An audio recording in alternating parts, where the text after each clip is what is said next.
Hello, tudo bom, gente? Bom dia. Mais uma aula aqui remota, né? Então, daqui a pouco a gente volta, né? Quem sabe aí mês que vem, dependendo dos números aí, espero que em breve. Então, hoje eu preparei para vocês a correção do exercício que eu passei na aula passada, tá? Algumas pessoas já me mandaram as fotos.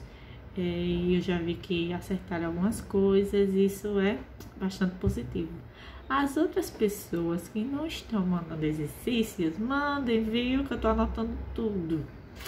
Então é isso, vamos lá começar. Primeira questão, e certo, eu vou corrigindo questão por questão e também eu vou fazendo um breve resumo de cada assunto que já foi passado, certo? Então vamos lá. Primeira questão. A gente vai completar com a tag question. O que é tag question? Eu expliquei para vocês que ela é, em outras palavras, ela é aquele famoso né que usamos em português, tá? Quando eu digo fulana tá bonita, né? Esse né aí, em inglês nós chamamos de tag question, tá? Quer dizer aquele não é mesmo? Então, isso é tag question. Em inglês, como é que eu faço isso?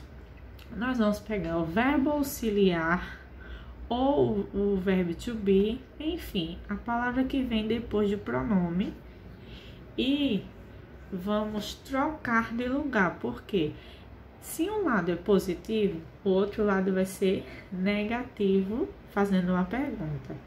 Se a primeira frase ela já começa negativa, então a segunda partezinha, a segunda parte da oração, que é a tag question, ela deve ser positiva e fazendo uma pergunta, tá? Ela sempre vai estar fazendo uma pergunta, então por isso ela troca. Aqui em inglês a gente faz isso, né?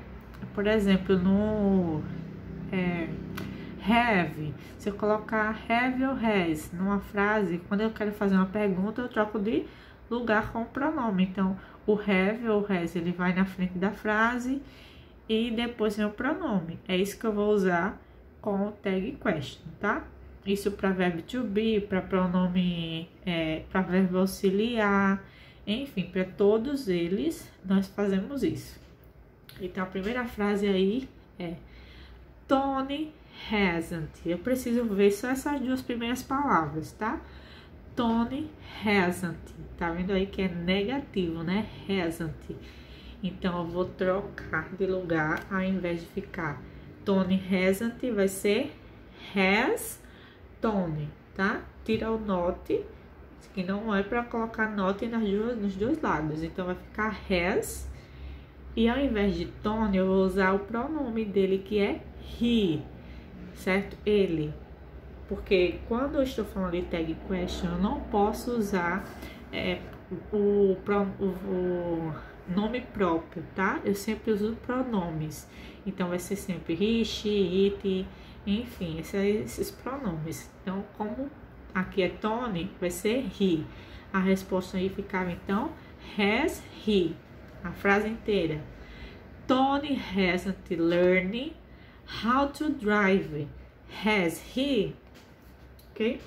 Segunda frase. They wouldn't. Tira o not e vai ficar would they. Tá? A resposta aí ficaria would they. Frase inteira. They wouldn't dare eat. Would they? Próxima frase, ó.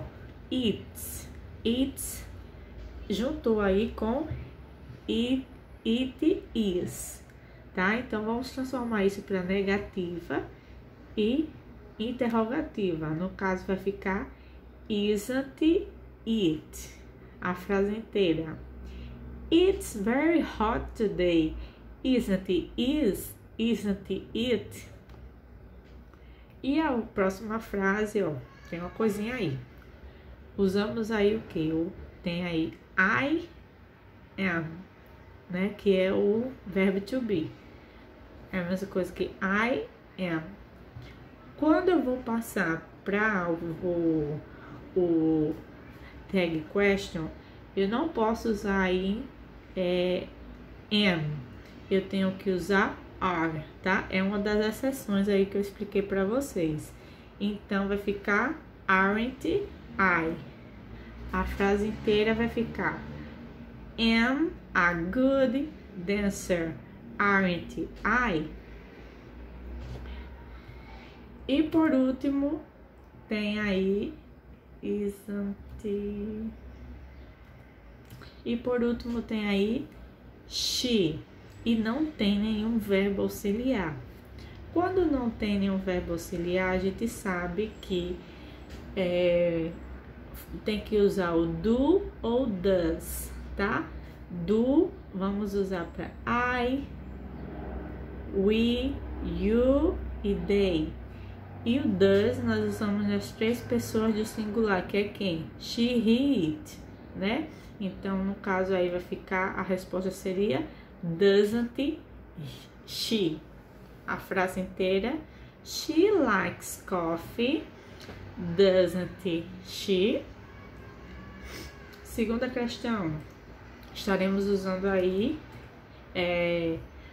pronomes possessivos, tá? Como é que eu vou saber, professora, qual é o pronome positivo que eu devo usar se na frase aí não tem aí o pronome entre parênteses? É só olhar no começo da frase, eu estou me referindo a quem? Então, esse vai ser o pronome possessivo. Na primeira frase tem aí, ó, Peter is writing. Qual é o pronome possessivo que eu vou usar? Eu estou falando de quem? De Peter. Peter é a mesma coisa que he, ele. Então, qual é o pronome possessivo de ele? His. Então, a resposta aí é his. Peter is writing his essay, tá? Peter está escrevendo um ensaio dele, tá? Ensaio, poema. Próxima frase. This is my sister. Essa é minha irmã. Aí o nome dela é Sofia. Como é que eu digo dela? Her. Her. Próxima frase. We love. Nós amamos. Quem é que ama? Nós. Então, qual é o pronome possessivo de nós? Our. Então, vai ficar we love our city. E a próxima frase, ó, tem aí, ó, mother is Catherine. Então, a gente pode usar aí 2 pronomes. Qualquer um dos 2 estaria certo. Eu posso dizer, minha mãe é Catarine, ou eu também posso dizer, a mãe dela é Catarine. Então, eu posso usar tanto my como o her, certo? Próxima questão, questão 3. Aí nós temos que usar os pronomes possessivos também, só que é aquele outro da tabela. Lembra que tem os pronomes possessivos e tem os pronomes adjetivos, tá? Esse que a gente vai usar agora. Primeira frase, que é sempre aqueles que aparecem no final da frase, que geralmente terminam com S. Então, aí, ó. Qual é o pronome possessivo de your? Yours, com S no final. Então, vai ficar that shoes is yours. Aqueles sapatos são seus. Próximo aí, ó. Your house is beautiful. Sua casa é bonita. But I prefer. Mas eu prefiro a minha.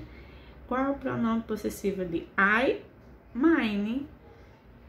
Então, vai ficar mine. Aí. Próxima frase.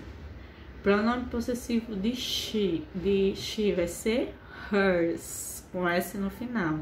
Então, vai ficar the bike is hers. Tá? A bicicleta é dela. Tá?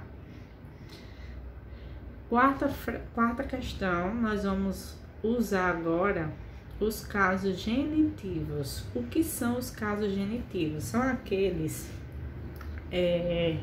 quando a gente usa o Szinho depois do sujeito. Lembra que eu falei para vocês? Então, depois se tiver alguma dúvida, vai lá nas outras aulas que estão lá postadas para tirar essa dúvida, ou olhar no próprio livro, tá? Que está na página 147, a partir da página 147. O que é que diz os casos genitivos? É quando a gente acrescenta S, apóstrofo S no sujeito, ou no sujeito. Quando eu quero dizer assim, ó, a casa da Carol.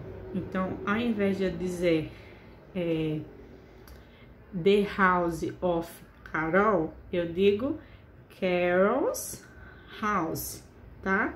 Ao invés de eu usar essa palavra of, eu tô usando o caso genitivo, que é o apóstrofo S. Então, a primeira frase aí que eu pedi para vocês transformarem é a mesa do chefe. Como é que eu vou fazer isso nos casos genitivos? A mesa de quem? Do chefe, né? Então, chefe, ele tem que vir primeiro. Se ele vai ser o dono da mesa, ele vai ser o primeiro na frase. Eu não vou usar, ao invés de eu dizer a mesa, the table of chief boys, aliás, the table of chief, eu vou usar the boys table, the boys table. Próxima frase aí, ó, letra B, o brinquedo das crianças. É sempre trocando, ó, tá vendo que a última palavra de quem eu tô me referindo vai pro começo da frase. Então, o brinquedo das crianças vai ficar the children's toys, tá? The children's toys. Próximo, a casa de Pedro. Pedro vai pro começo da frase, então vai ficar the Pedro's house. Letra D, a bicicleta da Amanda, the Amanda's bike. E a letra E, o carro do papai vai ficar the daddy's car, tá? Se isso fosse numa prova. Sorry. Se isso fosse numa prova e você não soubesse colocar a palavra papai, só soubesse falar pai, aí eu aceitaria tranquilo, tá? Então, poderia dizer também the father's car. Só que aí é papai, então é dad, tá? Quinta questão, pra gente concluir. Vamos trocar aí agora as palavras, as frases estão em inglês e nós vamos trocar para o caso genitivo. The voice of singer vai ficar the singer's voice. Letra B, the book of students. Olha a palavra students aí, ó, que está no plural. Eu expliquei para vocês que quando a palavra está no plural, ele não precisa acrescentar apóstrofo S. Ele só acrescenta apóstrofo. Então, vai ficar the student's book. Essa palavra students aí no final, só vai colocar um apóstrofo. E por último, tem the girlfriend of the Mario. Vai ficar the Mario's girlfriend. É isso, gente. Espero que vocês tenham acertado bastante aí. E semana que vem nós já começaremos o livro 3, certo? Terceiro bimestre. É isso. Bye bye, see you later.